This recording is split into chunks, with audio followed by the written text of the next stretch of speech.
Basi katika siku hii ya leo ya mwezi huu wa tatu, tuliona ni vyema walimu wetu hasa wale wanaosimamia katika utawala kukusanyika kwa pamoja kama Jimbo Katoliki la Musoma, kuangalia zaidi ni kwa kiwango gani tunajipanga kwenye kutimiza adhima ya serikali ya utekelezaji wa mtaala wa umahiri, competence based curriculum, kwamba walimu wetu na taasisi zetu zinajipanga vipi kuliangalia eneo zima la utekelezaji wa mtaala huu wa umahiri, wakiangalia zaidi kama shule na kama elimu ya Kanisa Katoliki.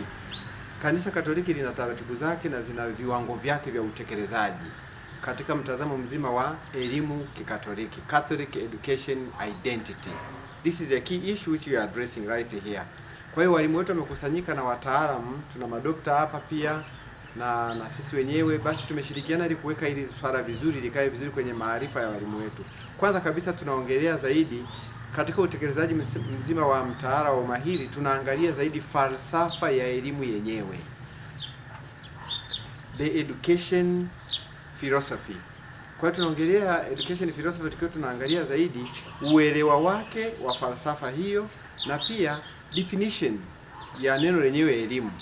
Ina changamoto ambayo inabidi kufanyiwa kidogo uelewa wa kina na kuingia kwa undani zaidi kuiangalia. Kwa hiyo tunaangalia hilo eneo